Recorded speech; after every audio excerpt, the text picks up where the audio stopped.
You. Bastard! Fucking hell. Hey, Jerry, mate. He didn't get it then. Get out of the way. Come here. Leave it. Bastard. That was mine, that job. You don't give a toss, your kids. It's different for me. I've got standing and living responsibilities, so we're on my way up. And I'm on my way up. In my first interview in months. I could have got my first month in advance. You'd never have known. Now what? She's still got credit cards, you know. She's out there now, let loose on High Street with a fucking Barclay card, spending. Why can't you just tell her? How can I tell her after 6 months?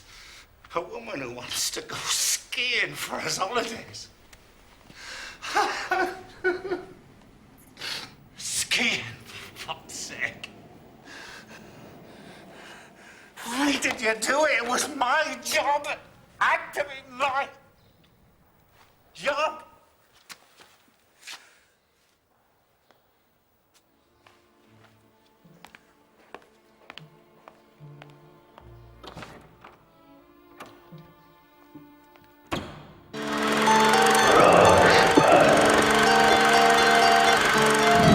I'm sorry, Dave. I'm afraid I can't do that.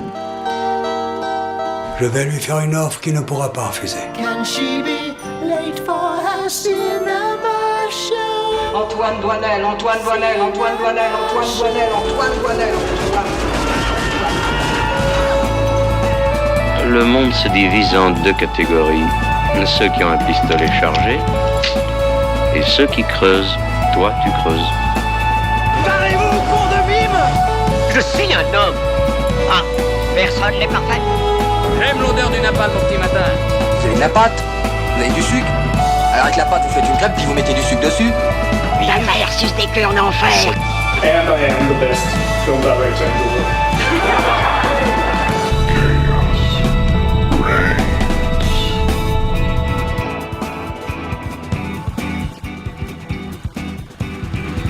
Bonsoir et bonne année 2024. Si vous êtes ici sur Radio Campus Montpellier, Twitch ou YouTube, vous êtes au bon endroit puisqu'il est l'heure de The Cinema Show. Et ce soir, ce n'est pas n'importe lequel Cinéma Show, puisqu'on va définitivement dire au revoir à 2023 avec notre épisode spécial Top et Flop. Comme le veut la coutume, cette émission spéciale est en mode open bar avec le plus de chroniqueurs possible disponibles. On aura donc le droit à une rotation d'équipe en milieu d'émission, mais commençons par le chroniqueur qui m'accompagnera pendant toute l'émission, c'est Florent. Salut Florent, comment tu vas ? Ben ça va très bien, bonne année à tous, Ouais. pas Axel mais à tous ceux qui nous écoutent et qui nous tous regardent. les autres sauf Axel. Absolument, quoi. dans le monde. Ça je suis complètement d'accord avec toi. Tout à l'heure on retrouvera donc malheureusement Axel et Gauthier aussi pour son retour dans l'équipe, mais pour le moment j'ai l'honneur de vous présenter ceux qui sont à leur place durant cette première partie d'émission.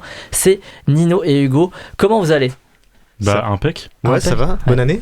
Bah oui, bonne année. En plus, franchement, vous êtes mes 2 prénoms en 2 voyelles qui se terminent par O préférés. Après Léo, Enzo, Arnaud, Thibaut, Milo, Bruno, Thiago, Bao, Timéo, Roméo, Yoko, Cléo et Elmo. Donc bravo à vous. Wow. Ça fait plaisir. Merci. Je savais que ça vous ferait plaisir. À la technique, on retrouve Yanis et Estelle. Salut vous deux. J'espère que vous avez aussi passé de bonnes vacances. Ce soir, je souhaitais débuter par une triste nouvelle qui a refermé l'année 2023, le décès de Tom Wilkinson. L'acteur britannique est subitement décédé à l'âge de 75 ans le 30 décembre dernier. Remarquable second rôle, il m'aura marqué dans quasiment tous les rôles où je l'ai vu, de The Green Hornet à Grand Budapest Hotel, en passant par Batman Begins, Rush Hour, Eternal Sunshine of the Spotless Mind et bien évidemment The Full Monty, pour lequel il a raflé le BAFTA du meilleur second rôle en 98. C'est d'ailleurs avec ce film qu'on a débuté la soirée. Est-ce que vous avez une réaction autour de Tom Wilkinson ? Moi je le connaissais assez mal, à part pour Batman Begins pour le coup. Le rôle de Falcon. Voilà, mais sinon, en tout cas, je soutiens tous ceux qui oui, parce qu'il il a marqué la vie, comme toi par exemple. Ouais, et puis il y a eu le décès aussi de l'acteur qui jouait Hutch, par exemple dans Starsky et Hutch. Il y a eu Bien sûr. Plein de décès. C'est votre génération, j'imagine. On est hyper marqués. Bon, on va passer à quelque chose de plus réjouissant. Le programme de la soirée. Surtout, vous deux sur le canapé, faites comme si on n'est pas là. Il n'y a pas de souci. Les mecs, ils sont en train de parler, ils sont au bar tranquille. Donc, le programme de la soirée, il sera question de nos tops et de nos flops. Les chroniqueurs vous présenteront le meilleur et le pire de l'année. Nous découvrirons aussi le flop 10 et top 10 de l'équipe, nos moments marquants de l'année aussi ciné en 2023, ainsi que nos attentes pour 2024, qui seront au programme. Tout comme le quiz que j'animerai ce soir, mais qui a été écrit par Marie, à qui on fait des bisous parce qu'elle n'est pas là ce soir, elle devait être là. Mais donc ce quiz sera divisé en deux. Mais sans plus tarder, on revient en vitesse sur quelques sorties de ces 3 dernières semaines avec le speed noting.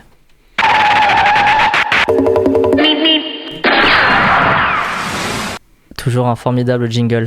Le speed noting, c'est simple, je vous donne quelques films qui sont sortis ces 3 dernières semaines et on dit rapidement si on les recommande ou pas. Moi perso, j'ai vu par exemple Maestro qui est sorti le 20 décembre sur de Bradley Cooper sur Leonard Bernstein. Sur Netflix. Ouais, sur Netflix. Vous l'avez pas vu vous ? Non. Mais en vrai, c'était pas si mal que ça et c'était mieux que Star is Born, ça c'est clair. Aquaman, tu l'as vu, Hugo ? J'aime qui bien est aussi sorti le 20 décembre. J'aime bien le premier. J'ai pas du tout aimé celui-là. C'est beauf, mal écrit. James Wan fait ce qu'il peut avec sa caméra pour tenter de rendre ça intéressant, mais ça et fonctionne encore pas. Même pas, je trouve cette fois. Je trouve qu'il a un peu. Bon après, mais je compare avec les autres films de super-héros qui sont sortis cette année. C'est un peu mieux mis en scène. Ouais. Enfin, c'est moins pire quoi, mais non. Peut-être. Il y a de la bière dans le film ou pas ? Oui. Ah bon, beaucoup. ça va. J'ai eu peur. Florent, je suis déçu. T'as pas vu le film de Jeff Panaclock ? Non. J'avoue, je suis passé à côté. Mais tu as vu d'autres longs métrages. Tu peux nous en parler aussi ? Oui, j'ai vu Moi Capitaine de Matteo Garonne qui est sorti au cinéma le 3 janvier. La semaine dernière. Écoutez, il y a des choses intéressantes dans le film, mais après, il met un peu trop les chaussons du film de passage de frontières, de migration.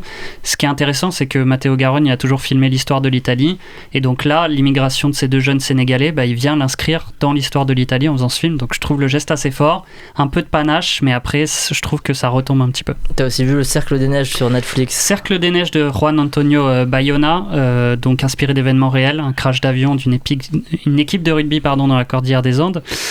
C'est vraiment un super film, un très beau film qui manie le parallèle un peu entre la fraternité et la perte d'humanité, parce que voilà, c'est une histoire assez connue pour les membres qui ont dû manger les cadavres.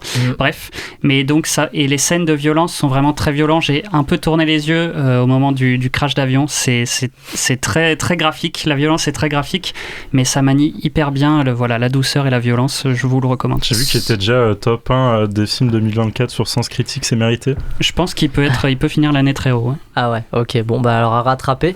Il y a un film sur Netflix aussi qui a fait beaucoup de bruit, c'est Rebel Moon de Zack Snyder. Nino, tu l'as vu ? Non. Hugo, tu l'as vu ? C'est probablement son pire film, je pense. Zack Snyder. Ouais. On attend la Snyder Cut. Mais elle va exister en plus, c'est qu'il y a une version de 4 heures qui doit sortir. Bah ouais, et moi j'ai trouvé ça pas terrible du tout non plus. C'est un plagiat de Star Wars aussi, de plein de films de science-fiction. Nino, toi t'as vu Vermine alors ? Là je me trompe pas, qui est sorti le 27 décembre et qui a un certain succès en France, un film français. Succès tout mérité, c'est vraiment une très bonne série B, très très cool. Ok, et toi tu l'as vu aussi Hugo ? Ouais, je suis pas spécialement arachnophobe, mais je veux peut-être le devenir après avoir vu ce film. Franchement ça marche super bien et chaque fois que je devais être angoissé je l'étais. Rapidement aussi, Dream Scenario qui est sorti le même jour. Nino, tu l'as vu ? Ouais, très. Avec Nicolas Cage. Comédie très sympa, mais aussi assez touchante par moments. Et le concept est plutôt bien utilisé, je trouve, même si ça pourrait aller beaucoup plus dans l'absurde. Ouais, et en plus, avec un concept comme ça pourrait vite s'essouffler. Finalement, je trouve que l'intrigue est assez renouvelée, tout ça. Donc, vous voulez nous parler de quoi d'autre aussi autour de la table ? Moi, j'en ai plein. Vas-y, rapidement. Vas-y, je vais essayer de les faire très vite d'affilée. Les Colons, c'est un western plutôt sympa, assez cruel et un peu contemplatif et tout, c'est assez beau. Inspector Sun, c'est une comédie d'animation sympa, un peu espionnage mais avec des insectes. Saltburn, j'en parlerai plus tard, soit dans mon top, soit dans mon flop. Je crois qu'on n'est pas d'accord par contre. Moi j'ai beaucoup aimé ce film. Je suis obligé de spoiler parce que je veux dire un mot sur ce film. Saltburn d'Emerald Fennell quand même, qui avait fait Promising Young Woman. Je comprends que ça divise autant, mais moi... qui est sur Prime du coup.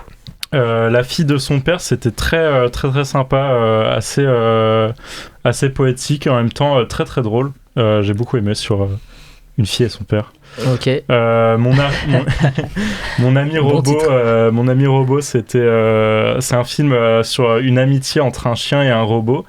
C'est entièrement muet, c'est un film d'animation et pareil, très sympa, très touchant, une histoire très touchante. L'innocence, très bon scénario. Ça m'a beaucoup plu. De Koreeda. Peut-être pas autant que d'autres, mais j'ai trouvé ça très bien et très bien construit. Ok. Hugo, Florent, d'autres films ou pas ? Non. Moi, j'avais aussi vu Une affaire d'honneur de Vincent Pérez, bien sûr, qui a signé d'ailleurs la fameuse tribune pour Gérard Depardieu. On s'en doutait vu l'interview. Le film en soi, par contre, est plutôt bien réalisé, même si à partir de la moitié du film, c'est un peu décevant les intrigues qui commencent à arriver, parce qu'il était pourtant prometteur dans la première partie. C'est un peu dommage de finir, pas en autre boudin, mais en déception, quoi. Voilà. Sans plus tarder, passons à notre première partie top de l'année. Qui succédera à Licorice Pizza, qui avait gagné l'année dernière? Réponse dans 1 heure en fait, parce que si vous avez suivi, on fait les tops et les flops en 2 temps. Donc là, on s'intéresse qu'aux places qui vont de 10 à 6.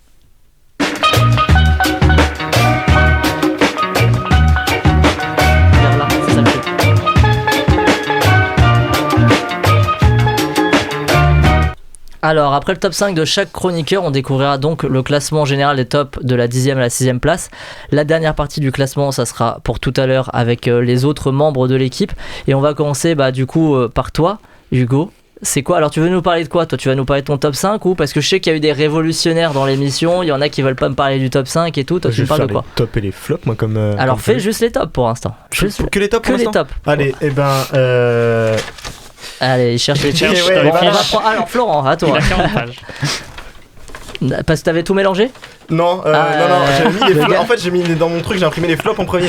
Ah, purée. Non. Ouais, on commence par les tops cette fois. Tout à l'heure, on commencera par les flops. C'est pour un peu diversifier. Voilà, donc mon top 5, du coup, c'est Gueule Noire de Mathieu Turi, qui est sorti en novembre. Donc, le film se passe dans une mine de charbon. Pour moi, je trouve que c'est une mine d'or, si je puis me permettre. Ouais. On n'y voit rien pendant 1 heure et quelques. Je sais plus combien de temps il dure. Et du coup, c'est super angoissant, je trouve. Et en plus, c'est bourré de références très anglo-saxonnes. On a du Carpenter et du Lovecraft, par exemple. Mais pourtant, on a un personnage principal qui est issu du Maghreb et qui va immigrer en France pour travailler dans les mines. Donc ça, c'est un contexte qui est très français. Ça se passe dans les mines de charbon du Nord. Donc c'est très français, voilà. Et du coup, c'est créé un mélange qui n'oublie pas, du coup, les racines françaises, mais tout en s'inspirant de ce qui est fait outre-Atlantique. Et c'est pour ça que j'ai beaucoup aimé aussi. Ok.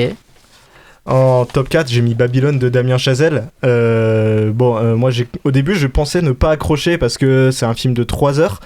Et pourtant, je me suis laissé emporter par le film. Pourtant, je connais l'événement, il a été raconté dans plein de films avant. Mais c'est fait cette fois d'une manière qui m'a complètement emporté. Et il y a eu Margot Robbie. Voilà, c'est son immense talent, meilleur que dans Barbie cette année. J'ai toujours pas revu depuis sa sortie, mais j'ai toujours des images en tête. Surtout le plan avec l'éléphant. Ceux qui l'ont vu sauront. Au tout début du film d'ailleurs. Exactement. Pour le top 3, j'ai mis un film que personne n'a vu, puisque j'ai mis Godzilla Minus One qui est sorti 2 jours, mais j'ai vraiment pris un pied immense parce que je pense que si un jour quelqu'un pouvait filmer ma réaction à un film comme celui-là, ça serait très drôle à voir, de me voir vers des visages d'enfants complètement surexcités. C'est très très dantesque, pourtant ça c'est 20% du film. Le reste c'est un personnage principal qui est super attachant, qui en fait son destin est vraiment lié à Godzilla, et c'est ce que le Monsterverse de Legendary échoue à chaque fois, je trouve. Et du coup pour l'instant là ça fonctionne dans ce film, et avec un contexte historique super intéressant, puisque du coup il se passe juste après la Seconde Guerre mondiale, donc en 1947, et on suit un Japon qui est déjà complètement traumatisé par la guerre et qui du coup doit encore qui du coup doit subir en plus, et qui subit le traumatisme de Godzilla.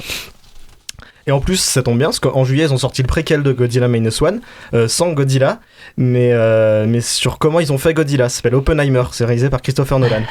Et moi, je suis pas très fan de Nolan. Enfin, pas ultra fan, il y a des trucs que j'aime, il y a des trucs que j'aime pas du tout.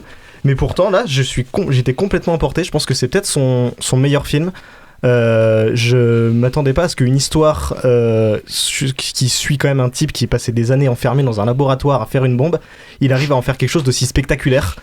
Pourtant il y a la scène, la fameuse explosion de la bombe, c'est pas la meilleure scène, mais juste après il cale la scène du discours, et je trouve que en termes de grand spectacle ça fonctionne, que ce soit par le son et les images, il arrive à créer quelque chose de super intéressant.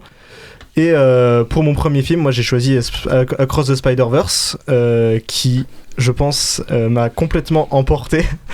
Je vois les réactions à côté, ça me fait un peu rire. Moi j'aime beaucoup Spider-Man, c'est un de mes personnages préférés. Et je pensais pas qu'on pouvait faire mieux que tout ce qui avait été fait avant en termes de Spider-Man, parce qu'on a quand même les Spider-Man de Sam Raimi qui plaçaient la barre haute. Et puis il y a eu Into the Spider-Verse qui a dit je vais faire encore mieux. Et puis il y a eu Across maintenant qui dit je vais faire encore plus mieux. Et il s'amuse vraiment. Et ce que j'aime beaucoup aimer, par exemple, c'est le personnage de Oscar Isaac, j'ai oublié son nom, c'est Spider-Man 2099, Mathieu Kassovitz en VF. Oui, aussi. qui en fait est super bien pensé parce qu'il fait référence à tous ces rageux sur Twitter qui disent mais Miles Morales c'est pas Spider-Man, qui sont aussi un peu racistes, et en fait il va refuser à Miles Morales sa place de Spider-Man, et du coup il va faire référence à tout ça. C'est ça que j'ai vraiment apprécié. Et puis aussi là, c'est super visuellement, c'est magnifique. Il y a un univers en collage, un univers en Lego, il y a des univers en live action. Garde les surprises pour ceux qui l'ont pas encore vu. Mais je suis plutôt d'accord avec toi. On dit dans le chat que t'as un top de qualité, mais on est étonné de pas voir les Gardiens de la Galaxie 3 dans ton top, tu vois. On me dit aussi Simon en mode qui est prof, qui note ses élèves. Ah oui, c'est peut-être la tenue pour ceux qui sont sur Twitch, une petite chemise derrière un pull, voilà. Florent, ton top 5 de l'année? Eh ben moi, mon top, y a une caisse. J'ai remarqué qu'en 2023, il y avait une personne qui avait accompagné toute mon année 2023. Cette personne, c'est Gilles Lelouch, qui est à la fois présent dans mon top 5 et dans mon flop 5. Donc merci Gilles. On se demande bien avec quel film. Voilà, merci Gilles pour cette année. Donc à la 5e place de mon top, quand on doit faire le top, on fait souvent le bilan de l'année, des séquences qui nous ont le plus marqué.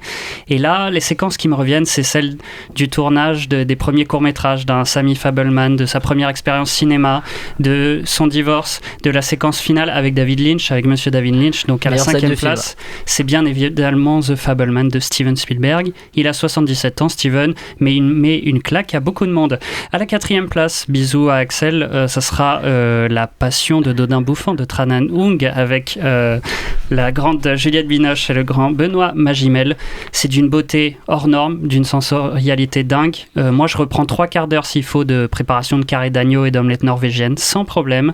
C'est magnifique, ça m'emporte à beaucoup de niveaux, et peut-être que je l'ai vu dans les bonnes conditions, et ça fait que je l'ai bien reçu, c'est possible aussi. À la 3e place, je m'y attendais pas du tout, mais c'est Asteroid City de Wes Anderson, qui contient peut-être la plus belle séquence ciné de l'année pour moi, un dialogue entre deux balcons, entre Jason Schwartzman et Margot Robbie, qui est bien meilleur que dans Babylone. J'ai été séduit, il m'avait perdu avec The French Dispatch, son précédent, mais là je trouve que l'équilibre entre son style visuel et l'émotion a retrouvé un bon équilibre, et même le récit méta qui est un peu à la mode ces dernières années, qui est un peu recherché de faire le récit méta absolu, et ben là je le trouve très fort. À la 2e place, je vais remettre une couche bien sûr sur Spider-Man Across the Spider-Verse. C'est peut-être la meilleure séance de mon année. C'est top 2, mais je pense que c'est la meilleure séance de mon année parce que voilà, pareil, je suis retombé en enfance. C'était un plaisir simple de cinéma, et en plus pas avec de la merde, avec une animation visuelle qui révolutionne le genre. Et mention spéciale justement au personnage de Miguel O'Hara, et doublé par le grand Mathieu Kassovitz, bien sûr, quand tu l'as cité. Et à la 1re place, étonnamment, on retrouve Je verrai toujours vos visages de Jeanne Herry, sur le thème de la justice réparatrice, donc des détenus qui rencontrent des victimes. Ça a été une tarte immense dans ma tête, une tarte de la taille de la Bretagne. Je veux quand même citer un petit peu quoi cette expression? Je sais pas, je l'invente, je la réponds ce soir. Je voudrais quand même citer rapidement les acteurs qui sont parfaits, qui pour certains trouvent peut-être leur meilleur rôle ici. Biran Ba, Dali Ben Salah, Leila Bekti, Gilles Lelouch, il est là, Miu Miu, Fred Testo, Adèle Exarchopoulos et Raphaël Quenard même, qui apparaît à la fin. Ils incarnent exactement ce qu'est l'être humain, le mélange entre la fragilité et la fraternité. J'avoue que pendant la séance, je me retenais d'éclater en sanglots, de pleurer bruyamment. Je sais pas s'il faut le faire au cinéma ou pas. Moi, j'étais en mode, j'essaie de pas écouter, de plus regarder parce que c'était trop fort. Donc à la fin, le cinéma il est un peu oublié parce que c'est l'émotion qui reste, et donc mon top 1 c'est souvent celui qui m'a le plus ému dans l'année. Petite mention spéciale pour La Montagne de Thomas Salvador, qui est dans mon top 15. Petite surprise, petite chose inattendue, voyage mi-réel, mi-fantastique. Et Youssef Salem a du succès aussi, que je voulais citer, de Baya Kasmi. Voilà, une des meilleures comédies de l'année. Comédie française de l'année. Voilà, la meilleure comédie française de l'année. Ça commence par Y, c'est court, mais c'est pas Yannick. C'est Youssef Salem a du succès, c'est la meilleure comédie française de l'année. Je suis assez d'accord. Nino, ton top 5, merci Florent pour ton top 1. Ouais, déjà c'était une super année. Moi, il y a plein de films que j'ai adorés. Et je dirais pas que je fais mon révolutionnaire, mais c'est plus pour faire l'intéressant un peu, que je voulais pas forcément aborder les 5 films que je mets dans mon top. Parce que voilà, donc pour le dire rapidement, en 5e, je mets Anatomie d'une chute, en 4e, Simple comme Sylvain, et en 3e, Babylone. Et je trouve que ces 3-là, on a déjà beaucoup parlé dans cette émission, et puis d'autres vont le faire très bien aussi. Et du coup, je voulais, à la place de ces 3-là, juste parler de 3 films qui sont pas dans mon top 5. Ok. Mais tu nous as pas dit les 2 premiers.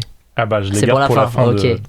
Je mets un peu de suspense. Ah ouais, waouh. Donc d'abord, la bête dans la jungle qui a été vraiment très peu discutée. Je connais personne d'autre qui l'a vu. C'est un film très hypnotique. C'est une histoire d'amour qui se passe sur une vingtaine d'années, je crois, intégralement dans une boîte de nuit qui donc évolue en fait à travers les âges et à travers le microcosme de cette boîte de nuit, on voit un peu l'évolution de la musique logiquement, mais aussi de la société et des relations. Et c'est un film très beau que j'ai beaucoup aimé et ça a été une très bonne expérience. Ensuite, Linda veut du poulet, qui a été, je pense, mon gros coup de cœur de Annecy. Donc, qui est un film d'animation très innovant avec plein de couleurs. Visuellement, je trouve qu'il est hyper intéressant. Et puis ensuite, il est très drôle. C'est un peu une histoire d'aventure qui est assez palpitante. Et c'est un film très plaisant à voir qui en plus plaira à tout le monde, à petits et grands. L'Arbre aux papillons d'or que j'avais vu à Cannes, qui a gagné la Caméra d'or. Donc c'est un premier film de 3 heures, c'est quand même quelque chose. Et c'est très contemplatif, c'est très bien filmé. C'est des très longues séquences, des moments de vie. Et ça aborde, je trouve, de manière assez intéressante la vie, la mort, la foi. Je trouve que c'est un très beau premier film. Et donc, j'en reviens à mon top 5. En deuxième, je mets le procès Goldman. Moi, j'adore les films de procès. Et même si j'ai adoré Anatomie d'une chute, vu que, pour rappel, je le place 5e, je trouve que celui-là, je crois qu'il m'a encore plus plu. Il y a vraiment tout ce que j'aime. Déjà, la simplicité du dispositif, c'est vraiment intégralement dans ce procès. Et pourtant, ça arrive à être très très beau visuellement parce qu'il y a vraiment une photographie qui correspond à l'époque de l'histoire, donc les années 70. C'est vraiment un très beau grain. Et déjà, tous les acteurs sont super. Je trouve que ça compose très bien entre un jeu assez naturel et en même temps la théâtralité qui est propre au procès en fait. Et en plus, c'est un procès assez politique puisque ça parle d'un révolutionnaire qui est accusé d'avoir tué des pharmaciennes. Et c'est très intéressant du coup tout ce que ça dit sur la société de l'époque qui bien sûr font écho le racisme de la justice et de la police qui était dans cette histoire puisque c'était un juif polonais qui était accusé et en plus ça arrive à être assez drôle je trouve parce que Goldman c'est vraiment un personnage assez fort et je trouve qu'il est très très bien interprété. Et enfin, mon top 1, c'est un film qui malheureusement a été très très peu vu. C'est Le Vourdalac, puisque ça a été un peu injustement boudé par son propre distributeur, de ce que je comprends de l'histoire. Je crois qu'il y a eu une mésentente avec le réalisateur et je sais pas ce qui s'est passé exactement, mais il a été distribué dans genre 5 salles. Et j'ai eu la chance de le voir puisqu'il est passé pas de loin d'ici à Aigues-Mortes pour le festival Genre. Et donc c'est l'histoire, c'est une adaptation de Tolstoï, Pas le Tolstoï, enfin il y a 2 Tolstoï, je sais plus c'est lequel. C'est un des 2 Tolstoï connus. Et c'est donc le Bourdalac, en fait, c'est un aristocrate qui est perdu dans la forêt et qui se retrouve dans une famille de paysans dont le père a disparu. Et en fait, avant de partir, il a dit à ses enfants si je reviens pas dans 5 jours, ça veut dire que ça ne sera plus moi, mais le Bourdalac. Donc c'est un espèce de monstre assimilé à la figure du vampire, mais même si l'histoire a été écrite avant Dracula, donc c'est assez intéressant, je trouve, d'adapter ça aujourd'hui pour un peu sortir de la figure de Dracula qui est déjà énormément adaptée. Et du coup, en fait, je trouve, quand j'ai vu le film, ça a été vraiment immédiatement le meilleur film que j'avais vu de l'année, parce que je le trouve parfait en tout point. Après, je pense que c'est assez personnel. Je pense pas que ce soit un film qui puisse plaire à tout le monde, parce que ça reste assez particulier. Mais je trouve que vraiment, c'est le genre de film où, en le voyant, je me suis dit que j'étais pas capable de trouver de défauts déjà, mais j'étais même pas capable de trouver des points d'amélioration. Il y a rien qui pêche dans ce film. Donc, déjà, la photographie, elle est sublime. C'est tourné en pellicule. Et il y a vraiment des plans tableaux. Il y a 36 milliards de plans qui me restent gravés dans la mémoire plusieurs mois après l'avoir vu. Ensuite, les acteurs sont tous super. Donc c'est réalisé par Adrien Beau. J'ai vu après, c'est son premier film en plus. J'ai vu après ses 2 courts-métrages précédents. Il a vraiment une patte particulière, et ça se retrouve notamment dans sa direction d'acteur. Il vient du théâtre, donc c'est assez théâtral, mais il y a une manière très particulière, je trouve, qui marche super bien. Et le film est très drôle aussi. Et en plus, il y a la super idée de faire jouer donc le Bourdalac, le vampire, par une marionnette. Chose qui pourrait ne pas marcher du tout et être ridicule, mais qui là marche hyper bien. On avait parlé après avec le réalisateur qui expliquait qu'il avait eu l'idée en voyant... sa mère est décédée, et c'est en voyant son corps inanimé qu'il a eu cette idée-là, et je trouve que ça marche vraiment hyper bien. On note, Nino, mais là tu fais trop long. Je te donne 3 minutes, tu m'en sors 7. Alors pour dire rapidement. Le flop, je vais presque... Non mais le flop, c'est pas... Ah ok. Le flop, ça va être très très court. Okay, finir rapidement quand même. Non, mais c'est que il faut parler de ce film, parce que quand ça sortira en DVD, j'espère que les gens iront le voir. Bon, je vais finir rapidement alors, mais voilà, il est parfait en tout point, et en plus ça dit des trucs hyper intéressants, parce que la figure du vampire, c'est un peu une parabole du patriarcat, de la famille, comment est-ce qu'elle nous emprisonne dans des codes, et comment est-ce qu'elle pèse sur chaque membre de cette famille-là. Et puis en plus, il y a des scènes qui sont assez terrifiantes. Voilà, il est parfait en tout point, et c'est très logique qu'il soit dans mon top 1, limite de loin, même si tous les autres films sont super aussi. Génial. Bon, c'est la fin de cette émission spéciale top 1 de Nino. Donc moi mon top, ça sera pour la seconde partie d'émission. On va attaquer le top 10 de The Cinema Show en global. Il y a eu 24 chroniqueurs qui ont voté, et il y a eu 132 films cités en tout. À la 10e position, on retrouve Atlantic Bar de Fanny Molins. Très surpris, je suis très heureux qu'il y ait ce documentaire qui apparaisse en 10e place. En 9e place, Barbie de Greta Gerwig a été vachement plébiscité, et oui, ça commence à râler, hein, je le sens. Et en 8e place, on va découvrir la 8e place en extrait si vous le voulez bien. Donc c'est parti pour la 8e place de notre top. Regarde ça, cette cochonnerie-là. Tu vois, c'est pas bon quand ça lève de même. Moi, c'est sûr, je t'ai fait ça à grandeur. Toutes les OG, puis tout le long de la plainte, parce que sinon, quand ça gèle, c'est pas bon. Après ça dégèle, ça coule. Oui. Regarde bien, tout le long, tu vois que ça n'a pas été bien entretenu. On voit que ça a coulé, il y a de la moisissure. Il va falloir stripper tout ça, c'est mou comme du sucre à la crème. C'est sûr qu'on parle plomberie. Mais ça n'a pas été fait depuis la construction. Ça, ici, c'est 1940 à venir 42? Oui. Ouais, parce que le développement dans le coin, c'est pas mal autour de ça. 42. Ça, ce tapis longtemps, lève ça. C'est sûr qu'il y a du beau plancher de bois franc autour de ça.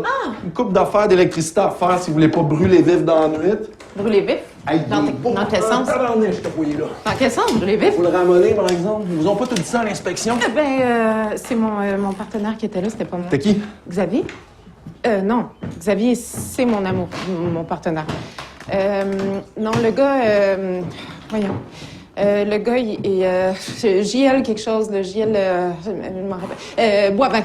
Voilà! Oui. Il est fin, il est pas cher, mais c'est un butcher. Ah. Yes, sacrément! Quoi? De la charpentière ici. La charpentière. La fourmi. C'est dans les fenêtres. Sinon, le toit, tout le bardeau, faut pas niaiser avec ça si vous voulez pas que la maison vous tombe dessus pendant que vous dormez. Hein? L'avez acheté combien? 770 000. Ah!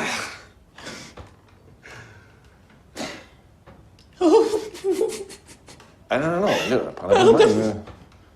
C'est une joke là. Excusez-moi. Ben, c'est pas une joke. Excusez-moi, je pense que c'est beaucoup. Je pense que c'est beaucoup en même temps. C'est ça. Oh, excusez-moi. Là, viens dehors un peu. On va aller respirer. Oui. Hein? Oui. Quelle scène, quel plan séquence. 8e place donc pour Simple comme Sylvain, le film québécois de Monia Chokri. Ça fait plaisir à Gauthier et Axel râle comme d'habitude. Et il va encore plus râler avec la 7e place, The Fabelmans de Steven Spielberg. T'inquiète, voilà t'inquiète, je suis comme toi Axel, je suis deg. Bon, mais voilà. 6e, et on s'arrêtera là pour les tops pour le moment. C'est Le règne animal de Thomas Caillet.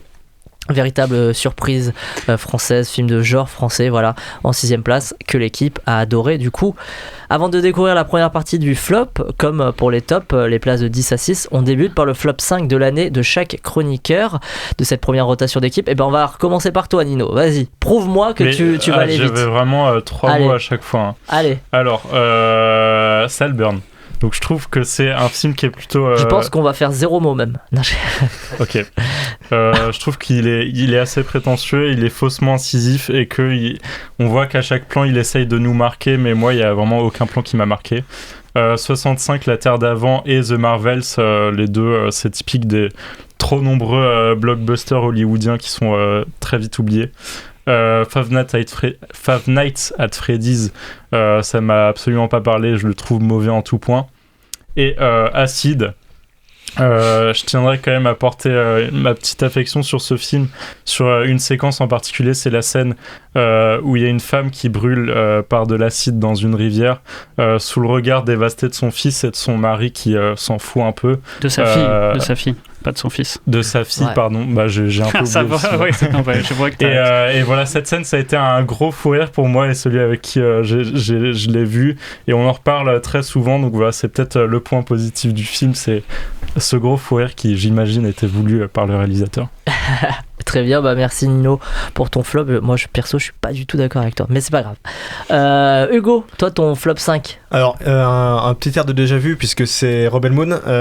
Bon, on a déjà un peu parlé, mais moi je pense que même flop 5, je pense qu'avec le temps, ça va peut-être remonter un peu. Voilà. Ça va monter. C'est un film comme du bon vin, quoi. Ouais, c'est. Non, du coup, là, c'est pas un très très bon vin. Non, du coup, c'est une bande-annonce de 2 heures déjà, pour un film de 4 heures qui sortira peut-être un jour, on sait pas. Non, et puis, non, pour moi, il y a rien qui va dans ce film. J'ai même pas fini, c'est dire. Au bout d'un moment, j'ai fait non, mais juste, j'aime pas. Je me dis, je suis sur Netflix, je peux couper en fait, je vais faire autre chose. Et j'ai fait autre chose. Flop 4, Astérix et Obélix, l'Empire du Milieu de Guillaume Canet. C'est le film qui m'a donné envie de Canet. Donc si vous aimez ce jeu de mots, c'est le humour de film pendant 1h55. Voilà. Petite anecdote, à la base, McFly et Carlito, ils devaient gagner le jeu pour avoir leur rôle. Ils ont perdu, ils ont quand même eu le rôle. Oui. Voilà, je pense que les gens qui faisaient ce film n'en avaient à ce point rien à faire. Voilà. Et pour le flop 3, je tiens à prévenir, j'ai mis que des films de super-héros parce que je pense que c'était une des pires années en termes de cinéma de super-héros qu'on ait jamais eu. Donc en 3, j'ai mis Ant-Man 3. La meilleure scène du film, c'est la fin parce que c'est une métaphore du film en fait. C'est Ant-Man mange un gâteau, le gâteau était pas bon. Voilà, voilà. Et il y a un twist à la fin, c'est qu'on découvre en fait que dans le mot Quantum Mania, il y avait le mot Ant-Man. C'est le petit twist qui j'étais plus surpris par ça que par tout le film, je pense. Okay. Et en plus c'était moche. Ah oui. Et moi je pensais qu'ils étaient fans de Félicien de Love Story à la base. J'ai pas la ref. Cum Mania. Ok. Allez. Toujours pas la ref. Après, je me suis dit, peut-être on peut faire pire. Et effectivement, il y a pire. Si on prend Ant-Man 3 et qu'on rajoute dedans un quarantenaire un peu lourd qui fait des vannes sur Game of Thrones, on a Shazam 2 avec Zachary Levi. Le film est tellement mauvais que Zachary Levi, en interview, il a dû dire si, je vous jure, allez, pitié, allez voir mon film parce que c'est mieux que John Wick 4, c'est plus familial. Bon, il était vraiment désespéré, je pense. Et le pire, sur tous les points, c'était The Flash d'Andy Muschietti. J'aime Flash, autant que j'aime Spider-Man, je pense. Et moi, je suis même allé voir le film avec mon t-shirt et ma casquette de fanboy. Et je pense que j'ai très vite déchanté. Dès la scène des bébés, en fait, c'était une catastrophe. Et puis après, il y a eu plein d'articles sur ce qui s'est passé sur ce film. Et c'est pour ça que je le mets aussi haut, parce que entre la défense envers Ezra Miller, qui pourtant a commis des crimes et c'est avéré, la nécromancie, la communication catastrophique, les effets spéciaux super moches, je pense qu'au bout d'un moment, c'est le pire film du DCU, pire que Suicide Squad de David Ayer, et le pire film de l'année. Bon, très bien. Dame nous dit en espérant que les films de super-héros soient encore pires l'année prochaine. Moi, j'irai pas jusque-là parce que c'est déjà très très mauvais. Donc, j'espère. Florent, ton flop, ça sera pour tout à l'heure. Cette fois, c'est à mon tour de faire le flop. En flop 5, l'Immensità d'Emmanuel Crielese. Immense déception pour ce film avec Penelope Cruz qui faisait l'ouverture au Cinémètre 2022. Quatrième, vous allez voir, j'ai 2 films du Cinémètre 2022. J'ai bien aimé cette édition. Et qui sont sortis en 2023 du coup. Quatrième, Blue Beetle d'Angel Manuel Soto. Il fallait que je mette un film de super-héros et c'est lui. Il y a une tentative douteuse de nous refaire un Spider-Man sauce mexicaine avec énormément de naïveté et j'aime pas les films naïfs. Troisième, L'été dernier de Catherine Breillat. On en a déjà parlé un paquet de fois et si je le mets à cette position là, c'est pas pour son pitch un brin provocateur, non, c'est juste parce que c'est extrêmement mal écrit et donc pas évident de bien jouer pour les acteurs et actrices ensuite. Deuxième, Stars at Noon de Claire Denis. La promesse était belle avec ce film d'espionnage qui reprend quelques codes des James Bond, mais comme d'hab avec Claire Denis, c'est long, chiant et prétentieux. Et premier pire film de l'année, c'est un film dont personne n'a entendu parler, et tant mieux, Loup et Chien de Claudia Varello, encore un film vu au Cinémètre 2022, sorti dans l'indifférence totale le 12 avril 2023 en France. Je me suis vraiment fait chier à ce point devant un film. Le flop général de la 10e à la 6e place du coup. En 10e place, on retrouve un film qui fera plaisir à Florent, Club Zero de Jessica Osner. Régale, ça. Merci. Mais moi le flop, c'est là où je suis deg. Autant le top j'aime bien, mais le flop, je trouve vous avez mis des films abusés. Ah oui, j'ai pas dit, il y a toujours eu du coup 24 votants et il y a eu 137 films cités différents cette fois. Alors qu'on était sur 132 sur le top. 9e place, un film que j'ai pas vu mais dont tout le monde a trouvé qu'il était nul, sorti en tout début d'année dernière. The Son de Florian Zeller. Ah oui, voilà, 9e place. Ouais. 8e, ça va faire plaisir cette fois à Nino, Acide de Juste Philippot, qui se retrouve en 8e place. La 7e place, je vous propose de la découvrir en extrait. Vous êtes de quel signe ? Je ne sais pas. Je n'accorde pas beaucoup d'importance à l'astrologie, Majesté. Votre Majesté. Alors vous me permettez de ne pas faire ces petits pas à reculons. Merci, Majesté. En flop 6, ils sont toujours en train de parler, ceux-là sur le côté, là, Gauthier, Axel. Bientôt, ça va de tour. En flop 6, on retrouve Une année difficile d'Éric Toledano et Olivier Nakache qui a été pas mal cité. Donc voilà, je pense que on est d'accord sur ce flop 6. Non, moi je l'ai pas vu. Je le mettrais pas jusqu'en flop. Oui, moi je le mettrais pas jusqu'en flop, mais je trouve que c'est bien qu'il soit représenté finalement. Du coup, on a fait notre première partie de flop de 10 à 6. On retrouve la suite tout à l'heure.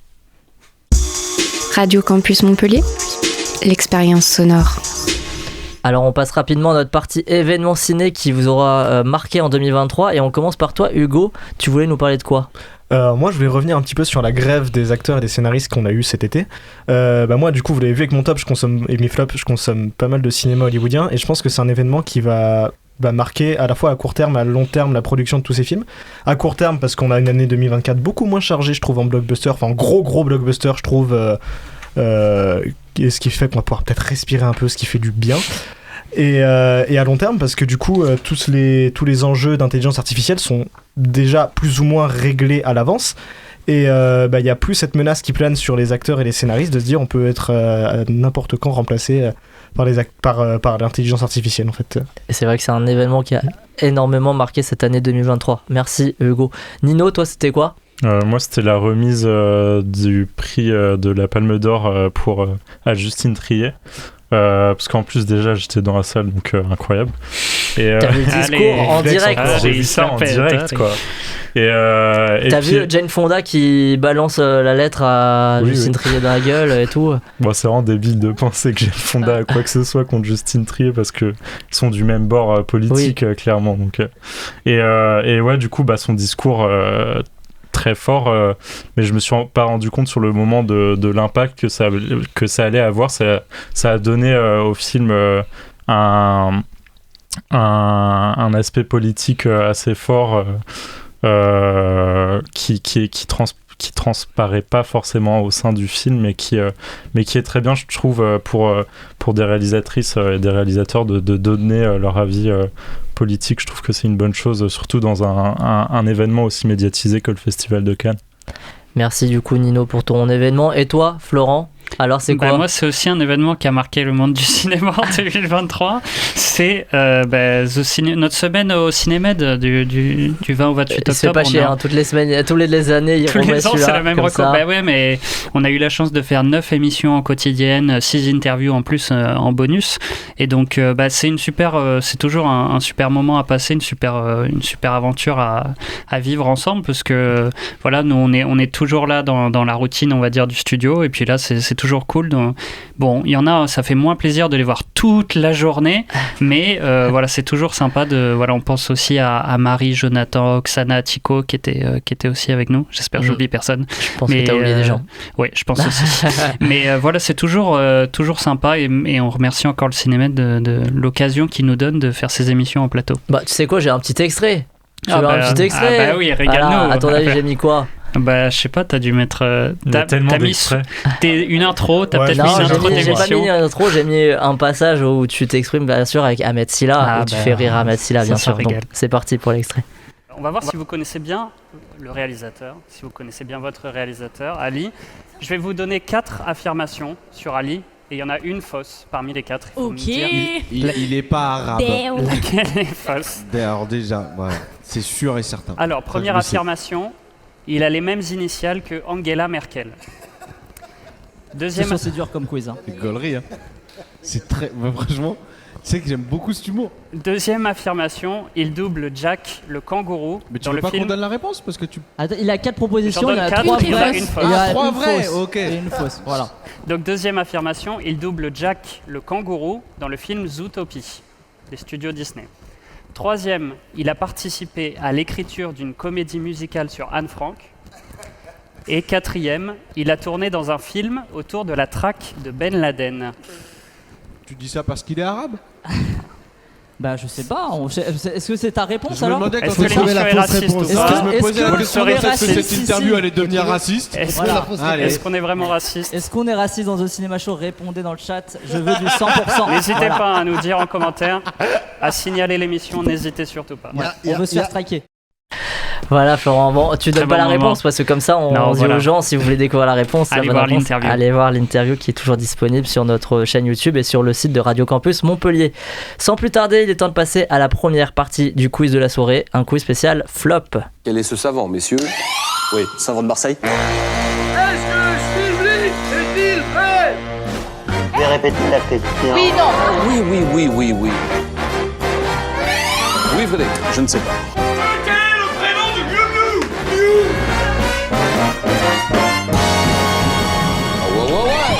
Alors, le quiz spécial flop concocté par Marie, elle s'est basée sur la liste des flops 42 de 2023 de Vodcaster Télérama, en gros pour le faire. Donc, c'est un affrontement entre Florent et le reste du monde, en sachant que, bien sûr, les points cumulés, ici, seront ensuite remis en jeu avec la deuxième équipe. Okay. Donc attention, Nino et Hugo, il faut carburer. Et Nino, tu seras chef d'équipe pour cette première partie. J'ai très peur. Voilà. Donc, dans quelle œuvre entend-on cette chanson ?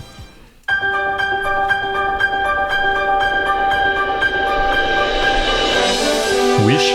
Non. Mais on est bien chez du Disney. Hein. Élémentaire ? Non. C'est un remake en live action. La petite sirène. La petite sirène. Bravo Hugo, premier point pour votre équipe. Deuxième question. Laquelle de ces sagas n'a pas eu le droit à une suite cette année ? Saw, Scream, La Nonne, Insidious ou Conjuring ? Laquelle de ces sagas n'a pas eu le droit à une suite cette année? Saw, Scream, La Note, Insidious ou Conjuring? Alors, je laisse Florent répondre. Je vais dire Conjuring. Conjuring, ok. Ouais, Conjuring. Et vous avez tout à fait raison. 2e point pour l'équipe de Nino Hugo. 1er point pour l'équipe de Florent. Alors là, petite question nouvelle. La critique Allociné. Donc on va avoir une critique. Je découvre les questions en même temps, bien sûr, puisqu'on a appris très tard que Marie ne serait pas là. On va avoir une critique pour vous retrouver de quel film c'est la critique. Okay. Rapidité, du coup. Question de rapidité. Résumé à la con, 2 points. Un rencard entre Pierre Palmade et un ours mal léché vire au cauchemar. Alors qu'au départ la matière semblait passable, force est de constater que le gros point d'or du film réside avant tout dans son montage, visiblement exécuté par des TikTokers adeptes du speedwashing. Bravo. C'est une critique de D-Film qui a mis 0,5 à Crazy Bear, 15e du flop 42 de Télérama. 3e point. Oh Florent, faut se réveiller. Attends, mais je vais me faire laminer.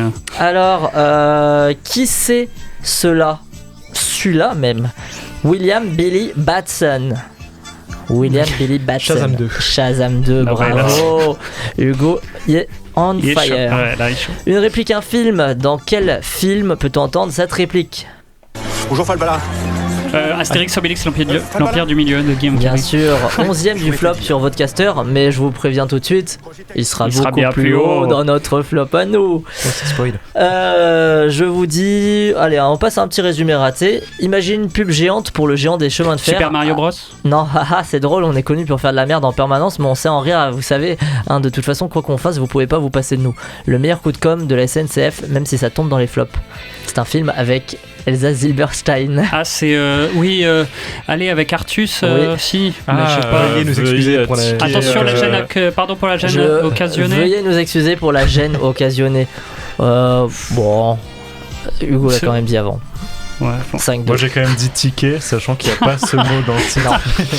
Alors, je dis synonyme, je vous donne un titre de film, les mots ont été remplacés par un synonyme. Si je vous dis dans des liquides océaniques, pas du tout, mais alors pas du tout clair. En eau très trouble. Bravo Florent, 3e point pour ton équipe solo. Allez. Merci le Québec, les sacrifiés 4. C'est quoi en VO en Expendables 4. Bravo. Expendables 4. Ouais. 6e point. Pas marché. Parmi les flops de l'année 2023, lequel de ces films a fait le pire score au box-office en France cette année? Donc le moins d'entrées.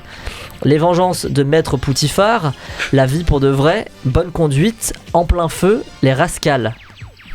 Donc parmi ces films, lequel a fait le pire score au box-office? Les Vengeances de Maître Poutifard avec Christian Clavier, La Vie pour de vrai, le film de Danny Boone, Bonne Conduite de Jonathan Barré, En plein feu avec Alex Lutz et Les Rascals de Jimmy Laporal Trésor. J'ai le premier. Ouais, moi aussi. Les Vengeances de Maître Poutifard. Je vais dire Les Rascals.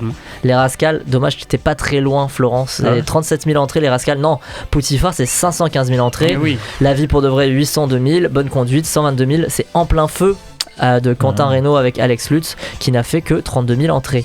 Casting marché, 5 étoiles. Non, casting 5 étoiles. Si je vous dis Randall Park, Gianni Zhao, Temuera Morrison, Nicole Kidman, Dolph Lundgren, Aquaman.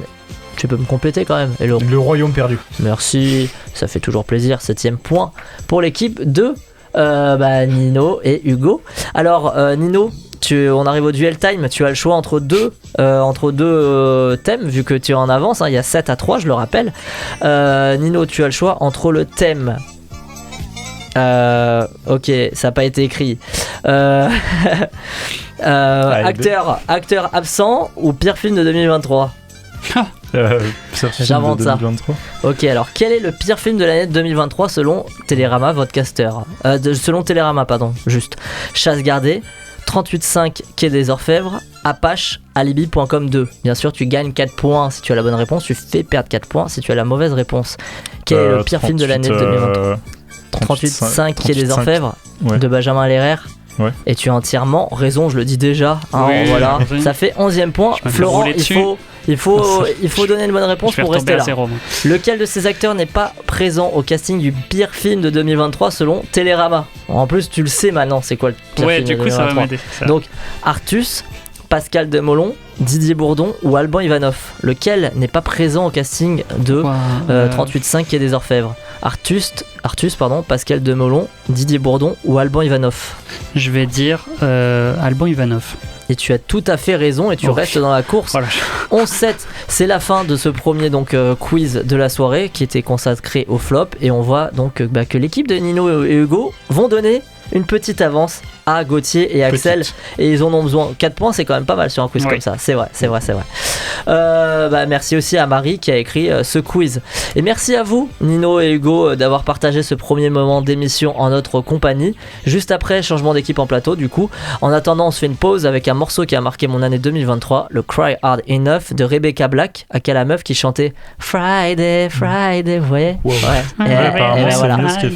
C'est vachement bien ce qu'elle fait maintenant. C'est parti. Maybe I didn't cry hard enough. All of the things that I could have done. Thought that by now you'd had enough. You had enough.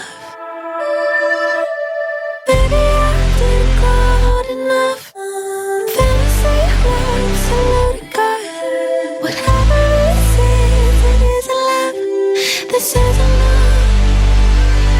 Traces of you in my blood. I wish I didn't give a fuck about it.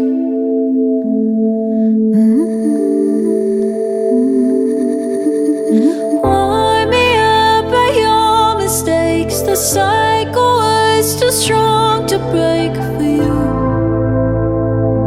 For you.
As though I'm stranded in an airport. I really thought that you should know.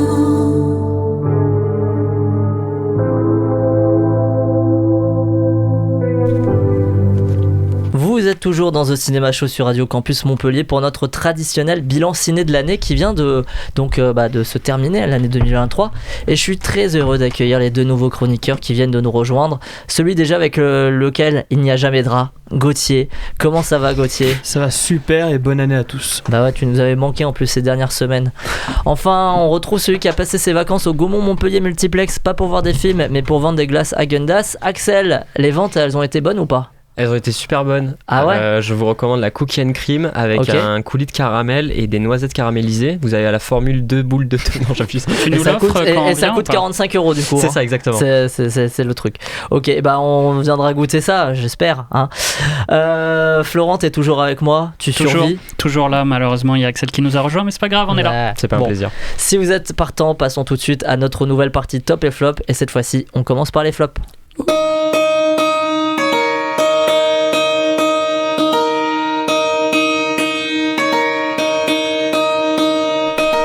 C'était la musique de notre flop 6, une année difficile, Derek Toledano et Olivier Nakache, voilà.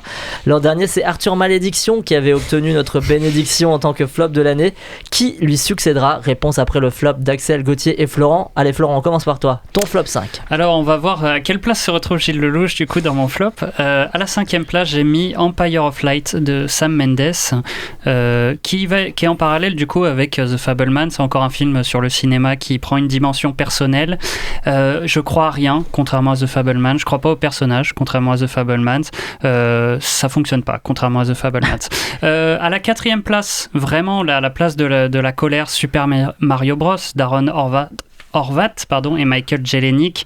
Il a failli rentrer dans notre top. Hein. Il était pas loin. Putain. Est-ce que faire des clins d'œil et des easter eggs, c'est faire du cinéma en fait, du coup, maintenant, c'est ça, quoi. On peut faire une cinématique du jeu et ça fait un bon film. En plus, je suis sûr qu'il va y avoir une suite et qu'il va y avoir un jeu adapté du film qui va être adapté du jeu. Bon, bref, il y a un problème. À la 3e place, Astérix et Obélix, l'Empire du Milieu de Guillaume Canet. Il est là, Gilles Lelouch, qui fait un plutôt pas mauvais Obélix. Je partais pas perdant ou défaitiste, mais quand la plus grosse comédie de l'année te fait pas rire à un seul instant, c'est problématique. Ça fait longtemps que j'ai perdu espoir en un bon Astérix et Obélix parce que la production, elle veut pas effleurer un tout petit peu Astérix. C'est un produit qui restera dans le formol pour des années et donc il y aura plus jamais de bons films Astérix et Obélix. À la 2e place, Club Zero de Jessica Osner. Ça y est, Ruben Östlund a fait des enfants, mais malheureusement ça donne des enfants moches. Une histoire d'emprise avec des plans très grand angle, symétriques et vides comme le scénario.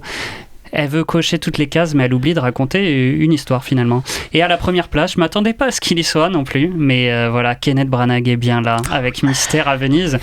C'est non, Kenneth. Et alors, il y avait un 3e Hercule Poirot. 3e Hercule Poirot qui semblait tendre vers le fantastique, vers l'horreur. Je me suis dit, oh, mais non, une tentative de Kenneth ? Non. Il a mis ses pantoufles, il se laisse aller, il est en roue libre. J'en attendais plus rien de Kenneth Branagh et j'ai été quand même déçu. On vous rappelle que vous pouvez découvrir notre épisode spécial Kenneth Branagh de l'an dernier. Dédicace, bien sûr. C'était un grand épisode. Petite mention spéciale, rapidement, comme tout à l'heure, dans mon flop 15, à Babylone, de Damien Chazelle, film d'une prétention sans nom. Et je m'inscris avec tous les films que je présente dans l'histoire du cinéma. Je suis Damien Chazelle. Et petite dédicace à Flo aussi de Géraldine Danon qui présente la navigatrice Florence Artaud que par rapport aux hommes et qui a défini que par rapport à sa sexualité par rapport aux hommes. Voilà, c'est dur pour ton surnom en plus. C'est honteux. Ouais, c'est honteux. En plus, ça a bafoué mon surnom. C'est honteux. Ouais. Merci Florent. Gauthier, ton flop 5 de l'année. Alors, numéro 5, Napoléon de Ridley Scott. C'est mal monté, c'est moche. Joaquin Phoenix, je sais pas ce qu'il fait là. Il est en roue libre. Point positif, c'est à un moment il fait la moto, c'est sympathique, c'est marrant. C'est parce que de moment il fait du bruitage, voilà. Parce qu'il a envie de baiser. Voilà. Et vraiment, il force dessus, ça dure quasiment une minute où il fait juste ça. Et j'avais oublié. Ouais, je te rappelle le seul bon point du film. Le cinéma, ouais. Non, mais voilà, Napoléon, ça a été une catastrophe, une dure séance, ça dure 2h30. Genre, on n'en pouvait plus, j'étais avec des amis, on n'en pouvait plus. Et surtout, on le sent que c'est charcuté parce que ça devait durer 4h30, je crois même. Et au final, la première heure, ça passe de scène, ça n'a aucun sens. Bon, voilà. Il n'y a rien d'autre à dire. Flop 4 Flop 4. T'as oublié le concept de l'émission ou... J'arrive. Flop 4, 65, la Terre d'avant, on en a parlé. Quelqu'un en a parlé tout à l'heure. Ouais. Nino. Il n'a pas écouté. Il y avait un concept marrant derrière, Adam Driver contre des dinosaures. Au final, il n'y a pas de dinosaures, tu vois juste un Adam Driver dans une forêt qui se promène. C'est chiant, on s'emmerde. Et n'allez pas voir ça. Numéro 3, Dogman, parce que faut un petit Besson, un petit. Voilà.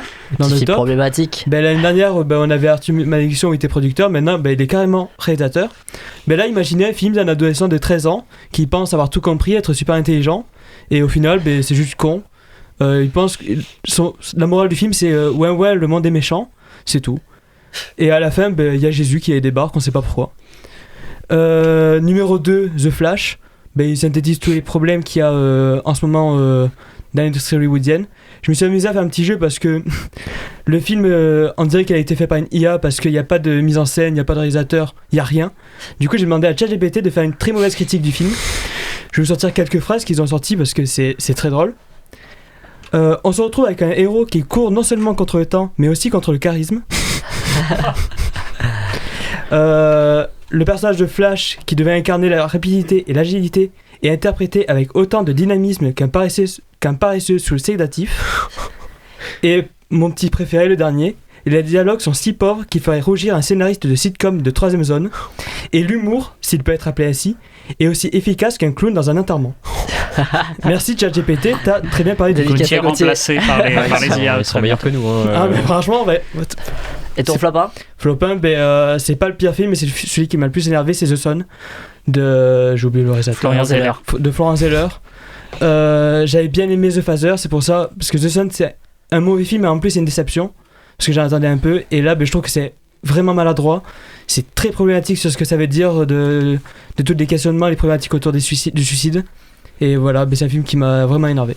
Ok, très bien, merci Gauthier. Axel, ton flop 5 ? Alors, bon, évidemment, je vais parler de The Fableman. Non, je rigole. Je vais pas parler de Fableman, même s'il aurait mérité. Je vais pas parler d'Anatomie d'une chute non plus, parce qu'il aurait mérité, mais c'est pas assez mauvais. T'es un des rares à pas l'avoir cité dans ses tops. Hein.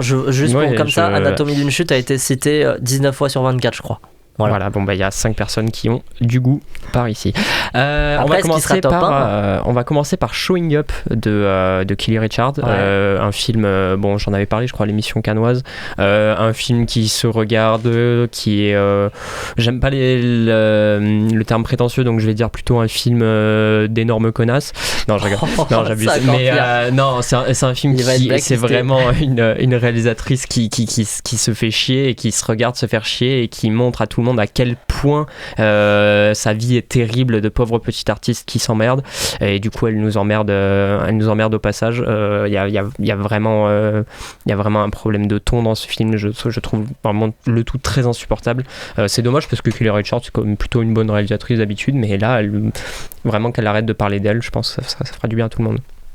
Ensuite, Ant-Man 3, on va pas déverser encore des litres de merde dessus, c'est une catastrophe industrielle sans précédent, c'est horrible, voilà, je vais vraiment pas en dire quelque chose de plus, c'est abominable. En 3, c'est Apache, un film français plein de bonnes intentions. On était dans la même séance. Oui, on était dans la même séance. Et c'est une catastrophe absolue. Apache, c'est fou de réussir si peu de choses avec autant de bonnes intentions. C'est vraiment un film qui essaye, qui se démène pour essayer de proposer quelque chose d'autre. Et en fait, je trouve que c'est symptomatique d'un problème qu'on a eu cette année où on a eu plein de films qui tentaient plein de choses au niveau du genre et il n'y a pas grand chose qui a réussi à faire quelque chose. Et du coup je pense à Acide, je pense au règne animal, je pense à Vermine un peu dernièrement qui est un petit peu mieux mais quand même en fait je trouve que tous ces films ont été un peu surhypés vis-à-vis de ce qu'ils représentaient plus que des films en eux-mêmes.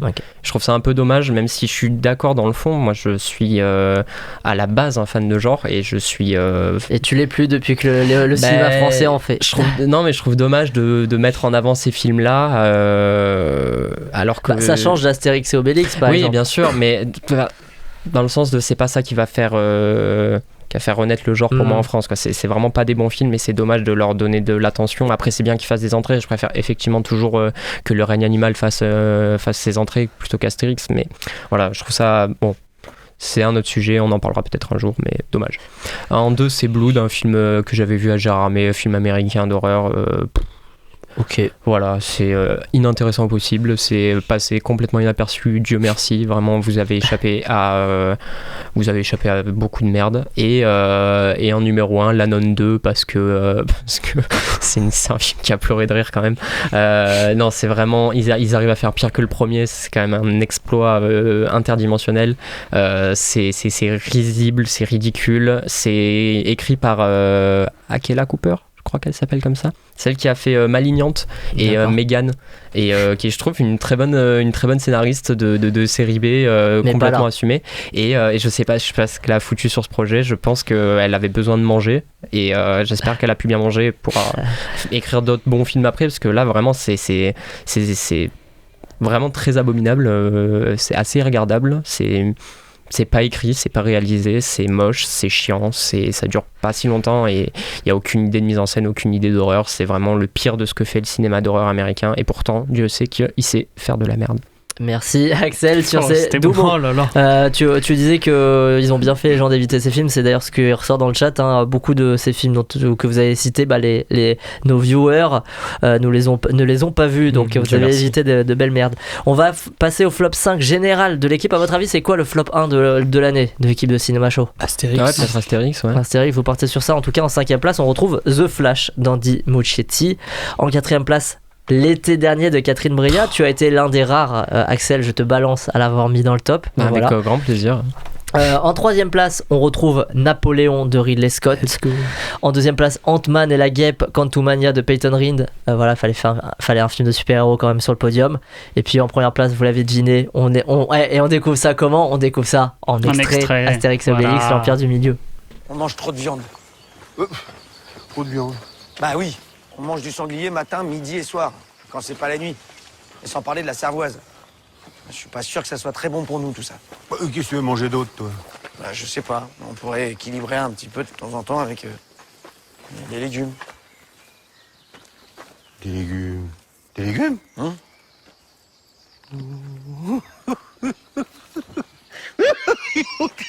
Tu me fais rigoler, Astérix. D'autant ça et des fixes. Tu te vois ronger comme ça une branche de céleri à la place d'un os, non mais des légumes. Belle imitation de Gérard Depardieu par Gilles Lelouch. Oula, non, t'es dur. Sur le rire, moi je parle du passage sur le rire, ça fait penser beaucoup au Obélix de Depardieu. Bon, vous n'êtes pas surpris par ce flop 1, vous l'aviez deviné. Ça fait 2 films français d'affilée dans flop 1, c'est triste. Et ouais, mais c'est comme ça, c'est la dure vie. Mais c'est mérité. Oui, c'est mérité. On en a terminé avec les mauvais films. Passons maintenant au meilleur, à la crème de la crème de 2023. Et vous savez, avant de découvrir notre top 5 général, on part à la découverte du top 5 de chaque chroniqueur. Axel, tu débutes cette fois-ci. Allez, c'est parti. Top 5, j'en avais pas. En fait, il y a que des films de Cannes, je viens de me rendre compte. Bref, le top 5, Les filles d'Olpha. De Kauter Benania. De Kauter Benania qu'on a interviewé. Vous pouvez retrouver cette interview sur la chaîne de The Cinema Show. Un film, un documentaire assez immense sur. Bon, je vais pas commencer à raconter le film.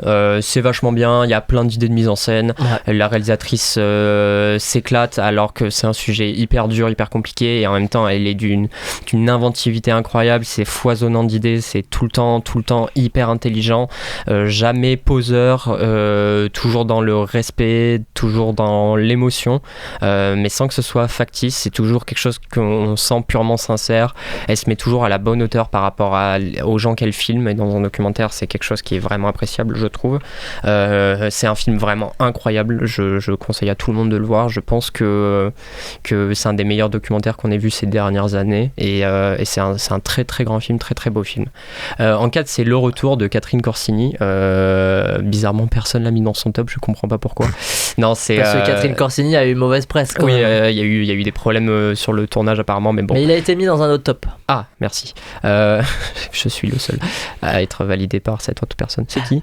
Tu sais pas. Je me rappelle plus. C'est Nino. T'es si beau, monsieur. Ah bah voilà, c'est Nino, il est là. Mais voilà, Le Retour de Catherine Corsini. Elle a foutu Gambi au Grand Théâtre Lumière à Cannes, et rien que pour ça, je pense que ça méritait une place dans mon top.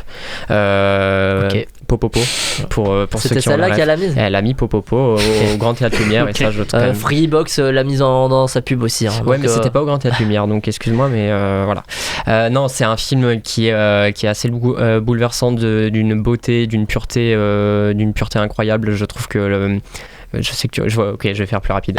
C'est vachement bien, regardez-le. Ensuite, en 3, on a Warpony de Riley Keough. Pour ceux qui nous écoutent, je vais faire un petit regard de il a regardé la montre et j'ai fait ok, ça pue. Ouais, en 3, de toute façon, j'en ai parlé à Cannes, Warpony de Riley Keough et Nigena Gamel, un film américain indé, qui d'habitude c'est le genre de film que j'aborde du plus profond de mon âme, mais celui-là, je ne sais pas pourquoi, a réussi à me toucher. Celui-là, quelque chose d'incroyable, de magique. Il y a des scènes d'une puissance folle, avec beaucoup de simplicité. Je trouve le film merveilleux au possible. En 2, évidemment, mon chouchou, le patron, le boss, celui qui a inventé le cinéma, Bertrand Mandico et son Conan. C'est moins bien qu'After Blue, mais en même temps c'était difficile. Bah oui, évidemment. Non, c'est exceptionnel. C'est, je pense, le réalisateur français actuel que je préfère. C'est le plus inventif. Il invente vraiment, littéralement, à chaque film. Il invente des choses, il invente du cinéma, il crée des moments de cinéma. Il a toujours énormément de discours. C'est des films qui sont très discursifs et en même temps jamais didactiques. C'est toujours passionnant à regarder, c'est toujours assez génial, assez riche, assez spectaculaire, assez beau. Donc voilà, c'est quelqu'un qui mêle le grand spectacle et l'intimisme et l'intelligence. C'est le meilleur réalisateur en activité, je pense.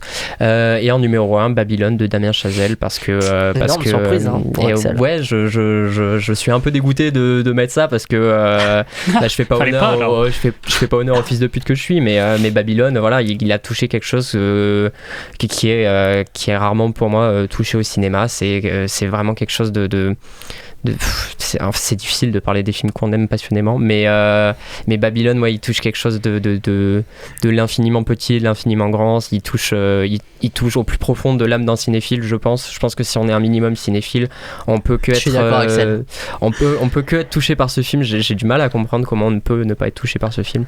C'est un film qui parle de cinéma sans jamais parler de lui-même. Pour moi, il parle vraiment de l'histoire. Non, je trouve qu'il parle jamais de lui-même. Il se regarde jamais dans le miroir. C'est contrairement à Fableman, justement. Bref, on va pas dire tout ce qu'il y a de merveilleux dans Babylone. Regardez-le, vous ferez votre propre avis. Mais sachez que si vous n'aimez pas, vous avez tort. Très bien, merci Axel. Et dédicace du coup à Stéphanie, puisque tu es un fils de pute. C'est ça, voilà. Gauthier. Alors déjà j'ai eu beaucoup de mal à faire mon top 10. Du coup je vais rapidement citer des films qui auraient pu être dans mon top 5. Chien de la casse, Babylone, How to Save a Dead Friend et Anatomie d'une chute, désolé.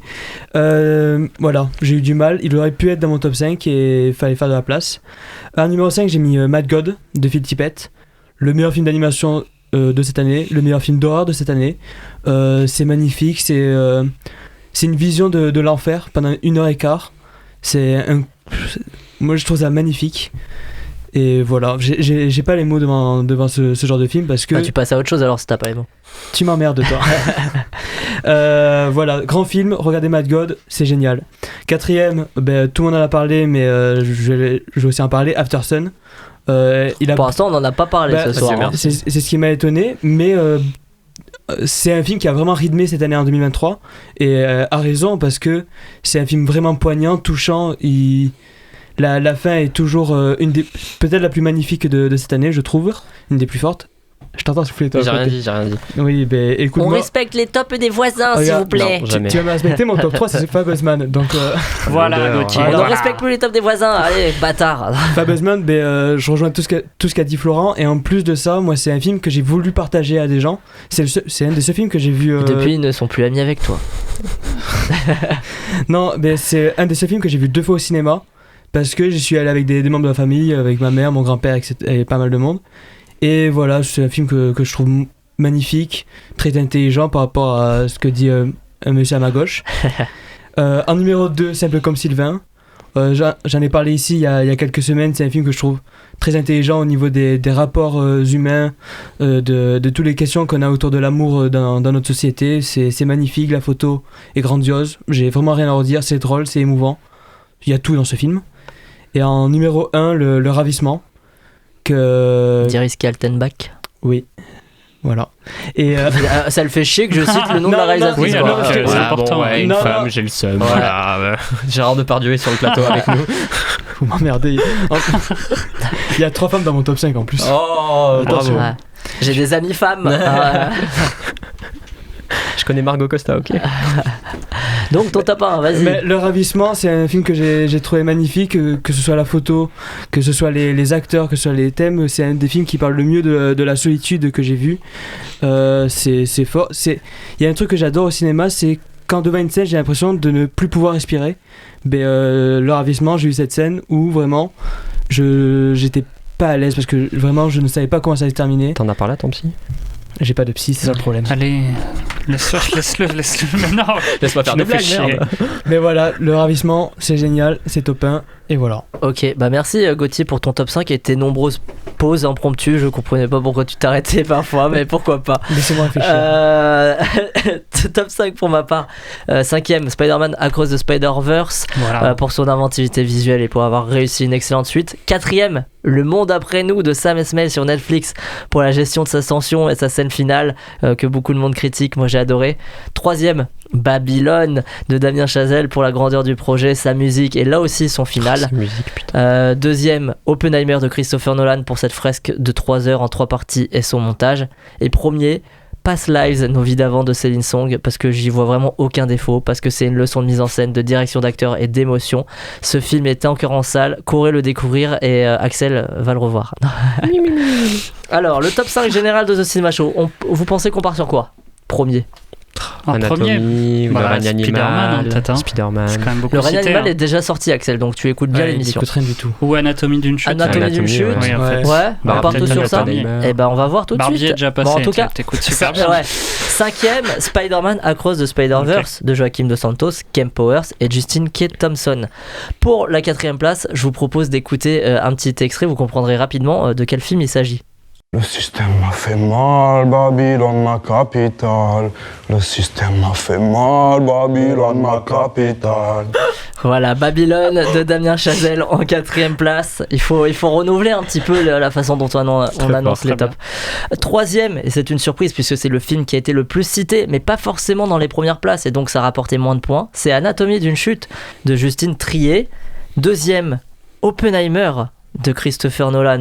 Mais alors pour l'instant, vous avez tous faux. Quel est le premier film ?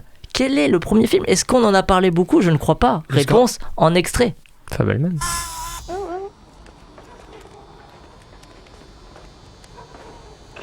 What's that?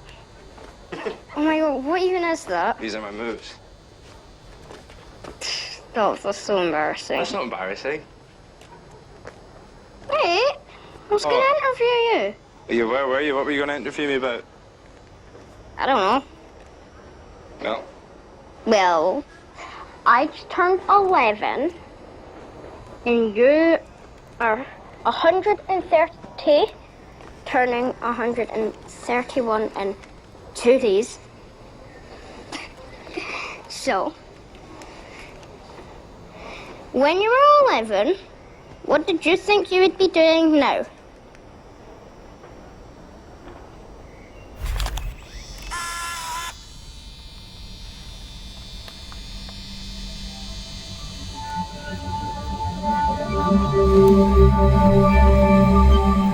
After Sun de Charlotte Wells est notre top 1 de l'année.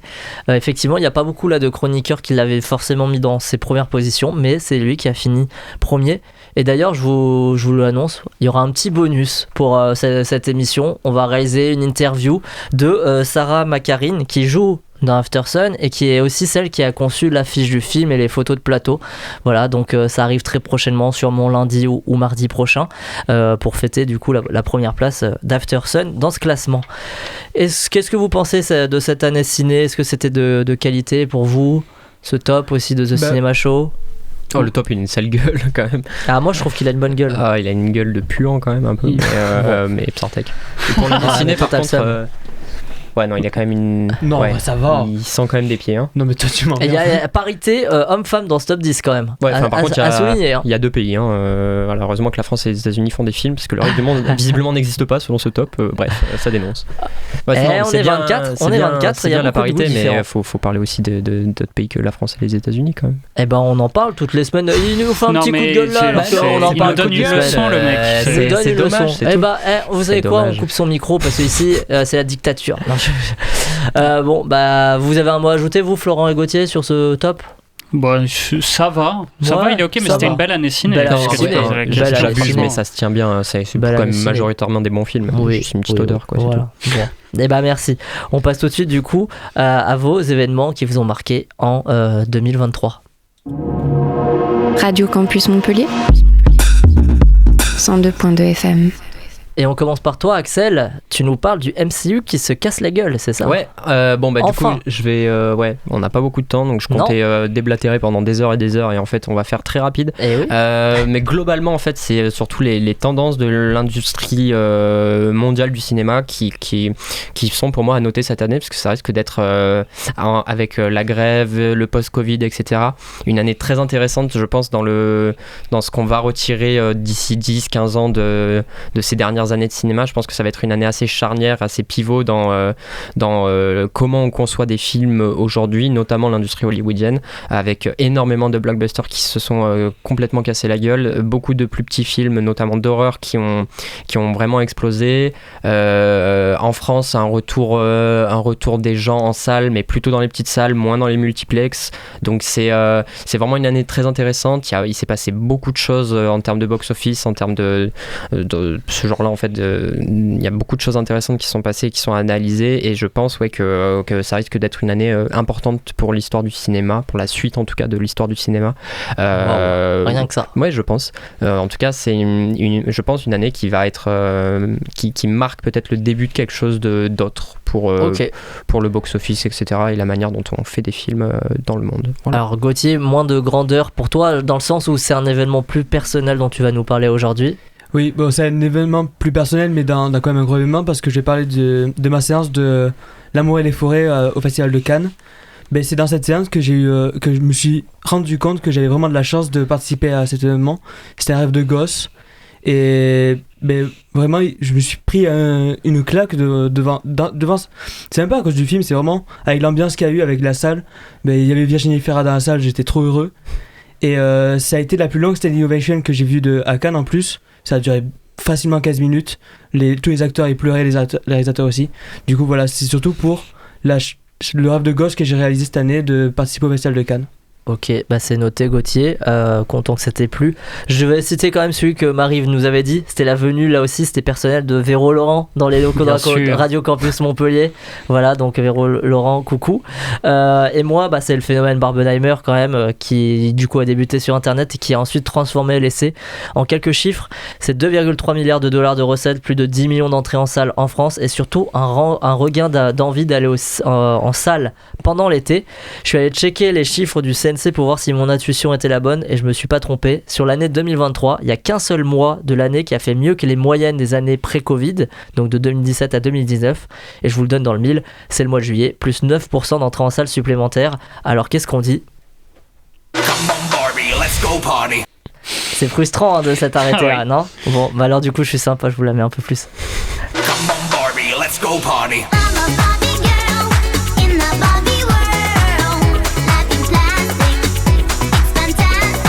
Véro Laurent nous remercie, il dit un big up à Marie, mais elle nous dit aussi personne n'a cité Indiana Jones ni en top ni en flop, pas de Star Wars cette année non plus. Ouais, et le retour des films et la fin des sagas, le retour des films de moins de 2 heures, c'est tout ce qu'on peut espérer. C'est vrai qu'il y a eu des longs films cette année. Et ben on va voir ce qu'on va espérer pour 2024, qu'est-ce qu'on va voir au cinéma, réponse après ça. Mais t'imagines toi, je suis à la piscine, je plonge, je remonte à la surface, et là, plus de maillot. Je suis à poil, au milieu des gens qui nagent, je t'assure. Ouais, non, mais attends. Ouais, c'est ça, marre-toi. Non, mais attends la suite. Alors, vous allez voir quoi, les loulous ? Qu'est-ce que vous avez envie de voir cette année ? Bon, déjà, il y a Dune, deuxième partie le 28 février. Il y a Dune. Moi, il y a Furiosa qui a été annoncé, il y a même une bande-annonce qui est sortie. Quel film t'as dit ? Furiosa de George Miller. Ah oui. Le Mad Max. Oui. Alors attendez, je vous dis quand même, Dune c'est le 28 février qui sort et Furiosa je dois bien la voir quelque part, effectivement. Oui, c'est pas en Cannes. C'est pas dans Cannes du coup. Oui, 24 mai. On suppose qu'il y aura une avant-première à Cannes. De rien. Merci Gauthier. C'est tout ? De rien. Non, encore des pauses impromptues de Gauthier, c'est incroyable, je comprends pas. Je pense qu'il fait des mini AVC. Ouais, il fait des mini AVC en direct. Sur place. Après on en avait parlé tout à l'heure, mais il y a L'Amour fou de Gilles Lelouch qui... Ouais. Moi ça me chauffe un peu. Qui sortira le 16 octobre. Ouais, on a le temps. Il y a Joker 2 aussi que je suis curieux de voir. Folia 2 qui sortira le 2 octobre. Donc toi t'es sur octobre. Ouais. Octobre, j'attends octobre. Ok, on va passer à quelqu'un d'autre vu qu'il refait des pauses. Florent. Celui qu'on attend tous les ans, qu'on dit c'est notre attente de l'année prochaine, peut-être le nouveau Malik, The Way of the Wind, s'il daigne sortir. Je peux nommer aussi Chien et Chat de Rim Kérissi.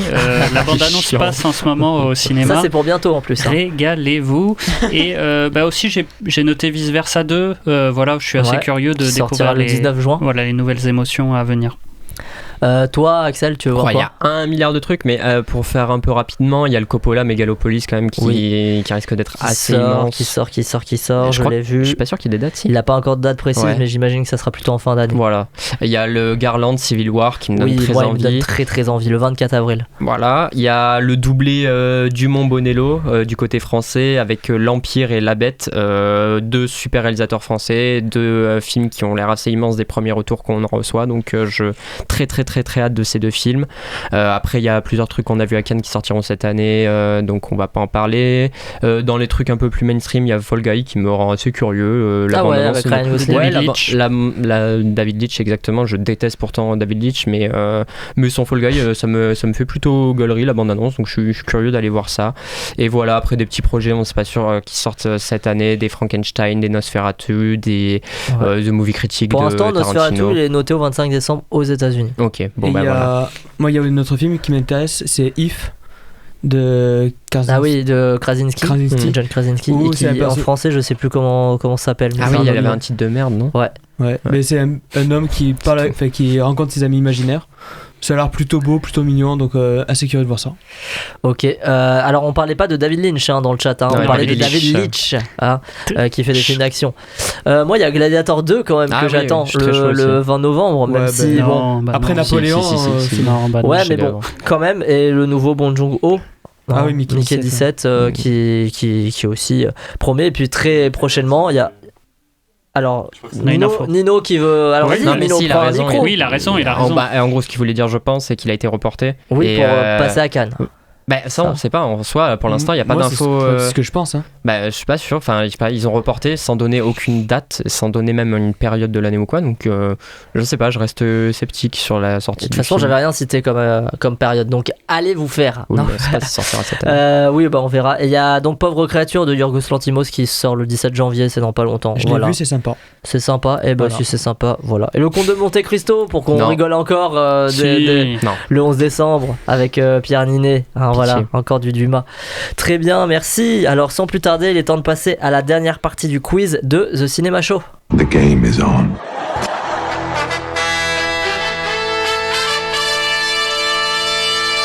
It's gonna be legendary. C'est la mer Noire. C'est votre ultime bafouille. I am sure, et alors I am tout à fait sure que j'ai raison et que vous avez tort. Oh my god. What? No. Oh, come on. Anyway, lead on. Allons-y. Alors je vous rappelle qu'il y a actuellement au score 11 points pour l'équipe donc de Gauthier et d'Axel qui prennent le relais. Gauthier, tu seras chef d'équipe, qui prennent le relais de Nino et Hugo qui avaient bien fait le taf. Et en face, Florent est tout seul avec 7 points. Cette fois, on s'est basé sur le sondage Sens Critique. Voilà, qui contient 100 films. Alors, quelle est selon vous la note du film numéro 1 du Top Sens Critique de 2023 ? À votre avis, c'est 7,1, 7,3, 7,5 ou 7,9 3 ou 4. Quelle est selon vous la note du film numéro 1 du Top Sens Critique 2023 ? 7,1, 7,3, 7,5, 7,9 ? Je vais dire 7,5 moi. 7,5. 7,3. Non, pardon. Non, tu veux dire quoi ? J'aurais dit 5, moi 7,5. Alors 7,5. J'allais dire que la remontée de Florent est entamée, mais en fait vous avez la bonne réponse aussi, c'est bien. Ah non, c'est 7,3 pardon. Ah merde, pardon. Et c'est quel film ? C'est Babylone. C'est Spider-Man, non ? C'était Babylone, donc c'était point Babylone, bonus pour vous, donc ça fait 12 à 7. Critique, Sens Critique, c'est un peu comme le truc sur Allociné tout à l'heure, alors faut retrouver le film. Non, je ne peux, c'est 1,3. Pardon, j'ai réagi. T'es encore sur le truc d'avant. Ouais, il a bugué dessus. Oui. Ça me paraît super bas. Oui, prends ton cartable et va parler de ça. D'accord. Cartable. Ton cartable. Alors, non, je ne peux pas lutter. Je suis comme ça, c'est trop fort pour que je résiste. Le film est beau, tout simplement, et à partir de là, je suis prêt à tout lui pardonner. Le film est beau. C'est ce que je retiendrai. Il n'apporte rien de nouveau. Les thèmes futuristes qui y sont abordés sont surfaits, mais j'ai vraiment apprécié être porté dans ce bel univers. Ce film m'aura charmé, tout simplement. C'est un film de qualité et c'est français.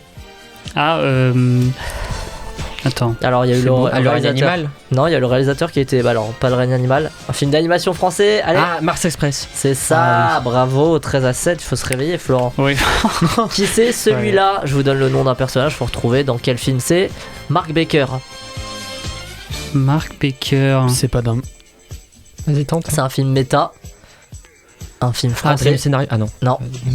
Un film français. Le livre des solutions. Le livre des solutions de Michel Gondry, avec qui est 39e du classement et Mars Express est 15e du classement sans critique. C'est quoi, c'est le nom du personnage de Ninet, Marc Baker? Oui. Ok. Une réplique, un film. Dans quel film peut-on entendre cette réplique? Quoi ton jeu? C'est bien parce qu'il n'y a plus de répliques. Vous m'avez pris en photo. Asteroid City. Asteroid City, bien joué Florent, qui est 25e du top Sens Critique, 13 à 9. Question de rapidité, donc le jeu des synonymes. Non permis aux races canines et aux Interdit aux chiens et aux Italiens. Ah merde. Je le donne pour bien sûr Florent, qui marque un 10e point et qui revient. Et c'est le 71e film du top. Ils sont allés brasser large. Si je vous dis, merci le Québec, La cabane isolée.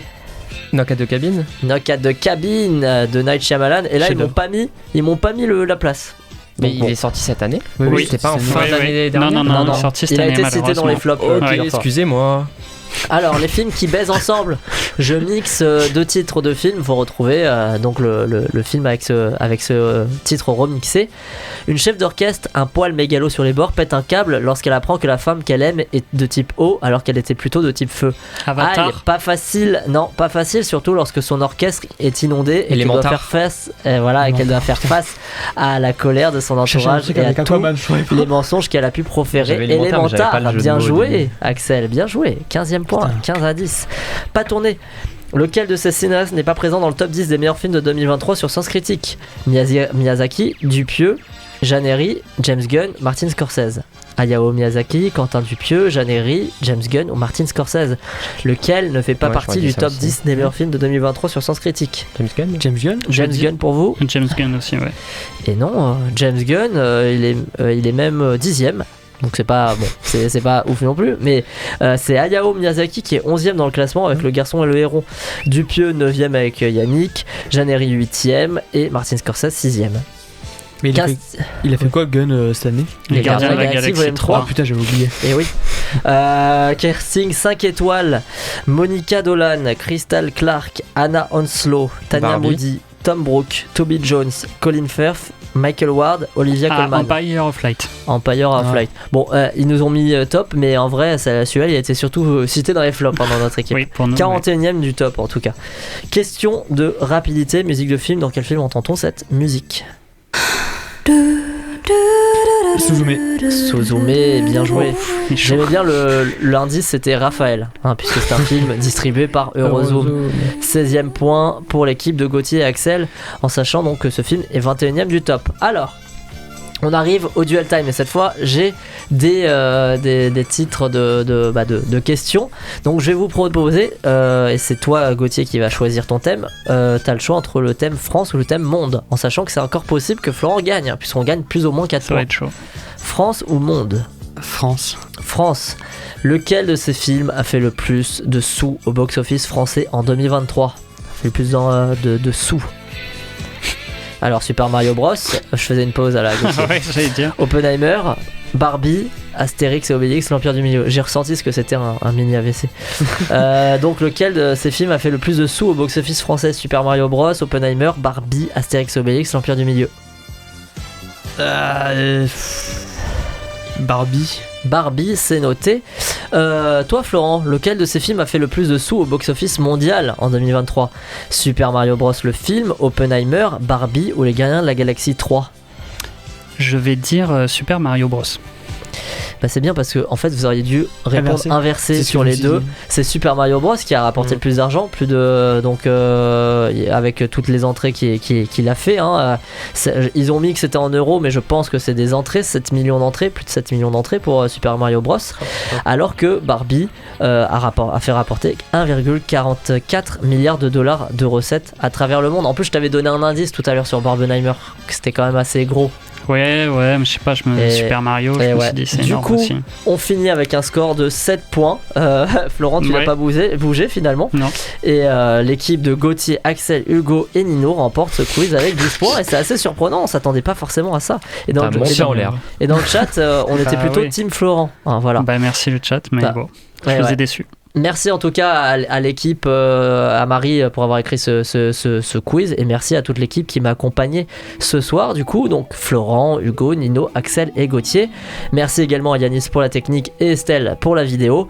Si l'émission vous a plu et que vous voulez continuer à nous suivre, n'hésitez pas à nous retrouver sur Facebook, Instagram ainsi que sur YouTube et toutes les plateformes de podcast pour retrouver les replays des émissions. Petite reco pour la semaine d'ailleurs, le Gaumont Montpellier Multiplex met en place un cycle de films à contre-pied du Dry January intitulé Dry January parce qu'ils ont bu pour nous et que ça s'est pas bien passé et donc au programme le vendredi 12 on a Drunk à 19h45 et Very Bad Trip 1 à 22h15 et la semaine suivante le vendredi 19 A Star Is Born à 19h20 et le dernier pub avant la fin du monde à 22h15. Le tarif est de 7€ et c'est que en VO sous-titré en plus. Voilà, l'occasion de redécouvrir. Ça c'était pour moi. Dans le micro. Pour finir, le je petit gars de 23, il je est tiens là-dedans, depuis tout à l'heure.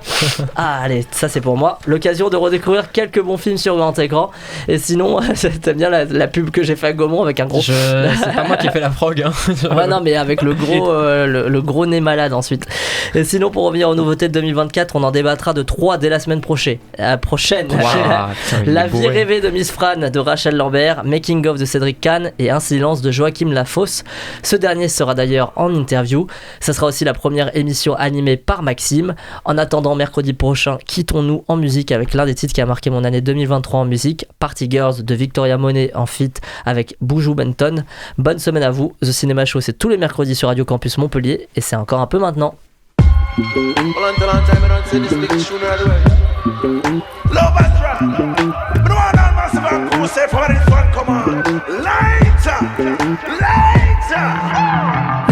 Backs on the wall. Come pull me close to you. Rock me deep until the morning. Cause by sunrise I'll be good. I wanna be leaving with someone. I'm here for a good time and you know we both want it.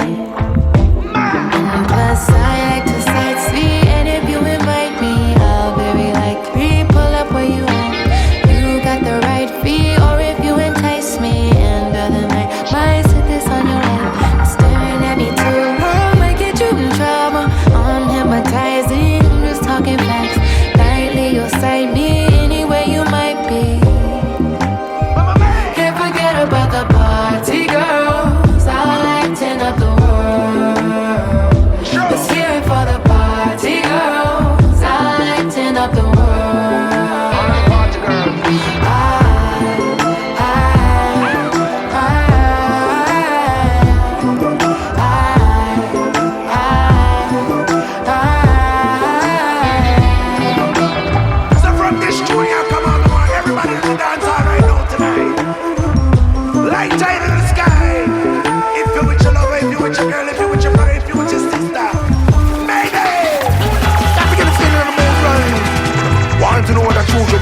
Life is like. Alright, work hard, play hard, no need no sponsor. Life of the party girl, you're sweet like sugar. Put the S in a sexy girl, me love that figure. When you whine and go down, come up and bend over. No, the party can't start till you there bout, yeah. Sexy up jacuzzi, poolside and sauna. Mess up when the party start and get the hot light for ya. Move back the road, boys, and spend out no dollar.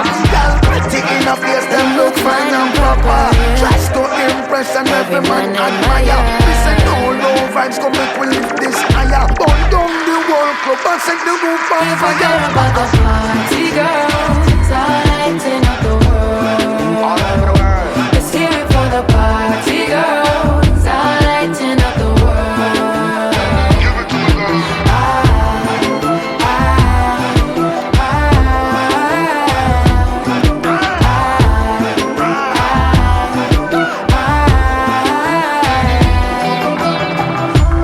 Big up to the one named Victoria Monet. Don't know say you come out and you put the print and you looking nice. Love up yourself for the rest of your life. All of the party girls all over the world. American girls, London girls, African girls, island girls, Asian girls.